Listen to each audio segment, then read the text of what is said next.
Nous sommes exposés à toutes sortes de maladies et d'accidents mortels. Celui-ci se fait une mauvaise piqûre, cet autre fait une chute, cet autre se blesse et meurt exsangue. Aussi avons-nous besoin à chaque instant que Dieu nous garde et nous conserve. Bon. Quand l'insécurité ambiante renforce le sentiment d'être mortel, c'est le glas qui retentit déjà au milieu des plaisirs de la jeunesse, et c'est le sablier fatal que tend la mort aux insouciants, aux jouisseurs et aux puissants, pour leur rappeler leur devoir d'hommes et de chrétiens, comme on le voit d'ailleurs fréquemment dans l'iconographie de l'époque et dans certains des dessins de Dürer antérieurs, tels que celui-ci, La jeune femme et la mort. Il y en a beaucoup de cette époque-là à peu près, où là, effectivement, le sablier joue son rôle d'avertisseur, n'est-ce pas ? C'est ce thème, n'est-ce pas, qu'on retrouve dans les inscriptions funéraires antiques, par exemple. Il y a d'extraordinaires inscriptions romaines et grecques et romaines sur ce thème, n'est-ce pas, de la jeune fille emportée avant ses noces, etc.,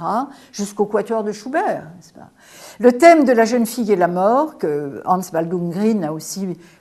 fortement illustré, véhicule, me semble-t-il, une autre tonalité que celles dont sont empreintes les trois gravures de Dürer. En gros,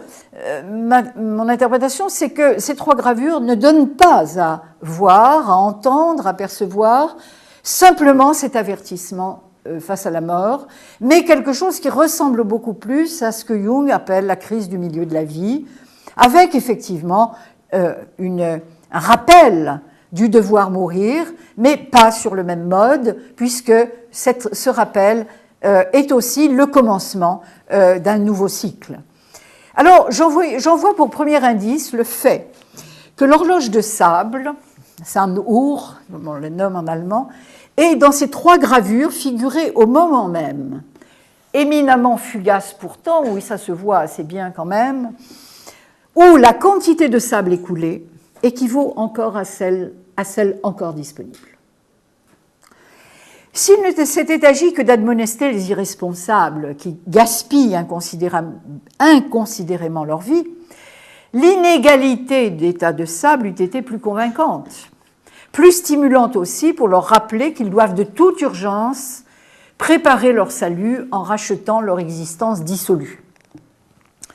Le sablier n'est d'ailleurs brandi par la mort que dans Le Chevalier, la mort et le diable, alors qu'il fait partie intégrante du décor des deux autres gravures, où sa présence ne semble guère inquiéter l'ange au regard perdu dans le vide,